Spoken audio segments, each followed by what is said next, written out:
तो हेलो दोस्तों, स्वागत है आपका आपके चैनल संख्यानंद पर। जैसा कि आपको पता है, हम कक्षा 10 का अध्याय नंबर 9 त्रिकोणमिति का अनुप्रयोग कर रहे हैं। इससे पहले वाले वीडियो में हमने कुछ प्रश्न क्रमांक पहला और दूसरा, जो कि 9.1 प्रश्नावली का था, वो कर लिया था। आज की वीडियो में हम प्रश्न क्रमांक तीसरा स्टार्ट करेंगे। तो देखिए, प्रश्न क्रमांक तीसरा बोल रहा है, एक ठेकेदार बच्चों को खेलने के लिए एक पार्क में 2 फिसल पट्टी लगाना चाहता है। 5 वर्ष से कम उम्र के बच्चों के लिए वह ऐसी फिसल पट्टी लगाना चाहता है जिसका शिखर 1.5 मीटर की ऊंचाई पर हो। देखिए, पहले लगाता है वो, एक साथ में करते जाते हैं अपन लोग इसको। तो एक फिसल पट्टी लगाना चाहता है वो कैसा, जिसका शिखर कितना रहे 1.5। अगर ये जमीन का पूरा स्तर है ये, तो एक फिसल पट्टी लगाना चाहता है जिसकी ऊंचाई 1.5 मीटर हो और वह भूमि के साथ 30 डिग्री का कोण बना रही है। यानी कि एक फिसल पट्टी जो अपनी इस तरीके से बनेगी, ये भूमि से कितने का 30 डिग्री का कोण बना रही है एक। और दूसरा बोल रहा है, जबकि इससे अधिक उम्र के बच्चों के लिए, एक उसके लिए था 5 वर्ष से कम, ये 5 वर्ष से कम के बच्चों के लिए था। अब इसके बाद क्या देखें, जबकि इससे अधिक उम्र के बच्चों के लिए वह 3 मीटर की ऊंचाई पर एक अधिक ढाल की फिसल पट्टी लगाना चाहता है। अब देखिए, 5 वर्ष से अधिक के हैं, उनके लिए कितनी लगा रहा है ये, 3 मीटर ऊंची, कितनी 3 मीटर ऊंची फिसल पट्टी लगा रहा है यहाँ पे। और जो कि भूमि के साथ 60 डिग्री का कोण बना रही है। यानी कि ये कोण जो बन रहा है इसके साथ, जो भूमि के साथ जिस फिसल पट्टी का कोण बनेगा, वो कितने का है, 60 डिग्री का। तो ये किसके लिए था, 5 वर्ष से ज़्यादा के लिए। ठीक है, इतनी बात आपको समझ में आई। सवाल इतना बोल रहा है। इसके बाद क्या बोल रहा है वो, प्रत्येक स्थिति में फिसल पट्टी की लंबाई क्या होनी चाहिए। मतलब कि ये पूछ रहा है आपसे कि देखिए, ये बनाया हमने 5 वर्ष से कम के लिए, जिसमें फिसल पट्टी की ऊंचाई कितनी थी, इसकी शिखर की ऊंचाई थी 1.5 मीटर। और इसके बाद दूसरा बनाया हमने जो 5 वर्ष से अधिक बच्चों के लिए, इसकी ऊंचाई कितनी थी, 3 मीटर, सॉरी मैंने 3 मीटर थी। ठीक है, इसकी ऊंचाई 3 मीटर थी, इसकी ऊंचाई 1.5 मीटर थी। तो आपसे पूछ रहा है, इस कंडीशन में इस फिसल पट्टी की लंबाई क्या होगी और इस वाली कंडीशन में फिसल पट्टी की लंबाई क्या होगी।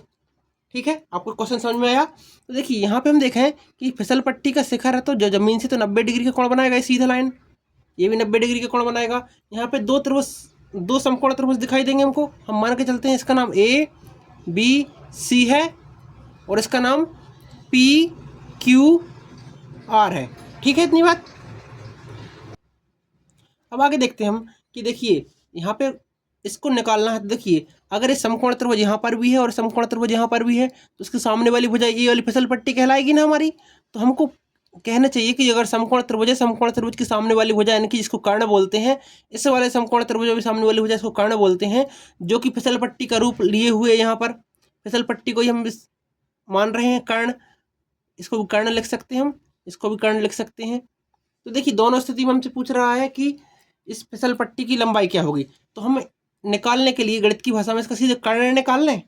तो देखिए कैसे निकाल सकते हैं। यहाँ पे 60 डिग्री का कोण दिया है और एक इस कोण के सामने वाली भुजा क्या कहलाती है, हमारी लंब कहलाती है। इसके कोण के सामने वाली भुजा क्या कहलाती है, लंब कहलाती है। ठीक है, ये भुजा हमारी आधार कहलाएगी, ये कर्ण कहलाएगी।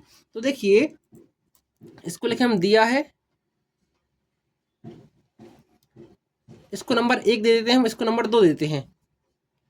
तो नंबर 1 की फिसल पट्टी, इसके लिए ये 5 वर्ष से कम के बच्चों के लिए,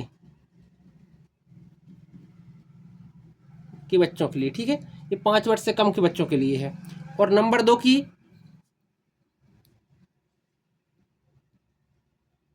फिसल पट्टी जो किसके लिए है, ये है अपनी 5 वर्ष से अधिक के बच्चों के लिए। ठीक है, इसके बाद हम देखें, आपसे पूछ रहा है इस कंडीशन में और इस कंडीशन में इसकी लंबाई क्या होगी। तो देखिए, अगर यहाँ पे कोण दिया है, ठीक है, यहाँ भी कोण दिया है और एक लंब का मान हमको दिया है, यहाँ भी लंब का मान दिया है, हमको कर्ण का मान निकालना है। तो देखिए, लंब और कर्ण से मिलके कोई जान अनुपात बनता है। तो अब बोलोगे सर, लंब और कर्ण से मिलके तो हमारा साइन बनता है। ठीक है, कितना बनता है? तो हम लिख सकते हैं कि यहाँ पर समकोण त्रिभुज ABC में, और इस साइड अपन करें क्या, समकोण त्रिभुज PQR में। दोनों में क्या है, अगर इसमें साइन थीटा देखें तो साइन थीटा बराबर क्या हो जाएगा इसके लिए, लंब बटे कर्ण। ठीक है, और इस वाले सवाल के लिए भी साइन थीटा बराबर क्या हो जाएगा, लंब बटे कर्ण। लेकिन समझना थोड़ा सा, यहाँ पे साइन थीटा, थीटा की वैल्यू वाले पहले वाले प्रश्न में कितनी दी है, पहले नंबर 1 में जिसमें ABC त्रिभुज है उसमें दिया 30 डिग्री, तो साइन 30 डिग्री बराबर लंब का मान कितना है, इस त्रिभुज की जो सामने वाली भुजा रहती है ना, इस त्रिभुज के सामने जो भुजा रहती है, इसके सामने ये वाली भुजा, ये कहलाती है हमारी कौन सी, लंब। तो लंब का मान कितना है, यहाँ पर है 1.5। कर्ण का मान तो नहीं पता, तो कर्ण रहने दीजिए। देखिए यहाँ पे साइन में, यहाँ पे थीटा का मान कितना था, 30 डिग्री, तुमने साइन 30 का मान रख दिया, साइन 30 लिख लिया, लंब का मान 1.5, कर्ण का मान नहीं पता तो कर्ण रहने दिया। इस वाले सवाल की बात करें हम, यहाँ पे साइन थीटा का मान देखिए यहाँ पे कितना दिया है, PQR में थीटा का मान 60 दिया है, तो 60 डिग्री बराबर लंब का मान यहाँ पे 3 दिया था, कर्ण का मान नहीं पता। ठीक है, अब देखिए अगर इसकी बात करें तो साइन 30 का मान कितना होता है अपना, 1/2 बराबर 1.5 बटे कर्ण। ठीक है, और साइन 60 का मान कितना होता है, कर्ण 3/2 बराबर 3 बटे कर्ण। ठीक है, अगर दोनों कंडीशन देखें, हम कर्ण को एक साइड लिख लें ऐसा, कर्ण बराबर क्या हो जाएगा हमारा,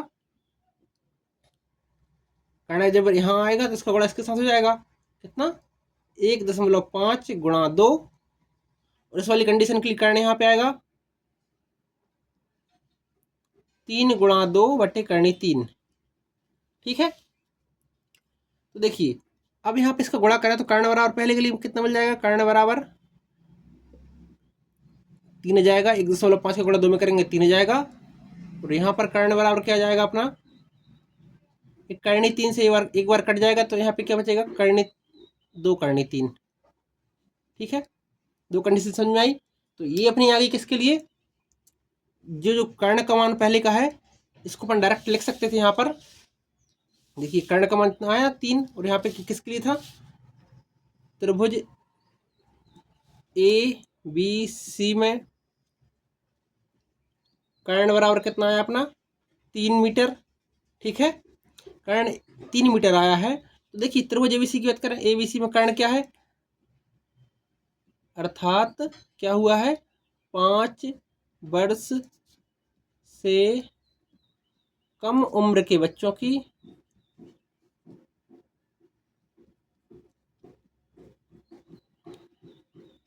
फिसल पट्टी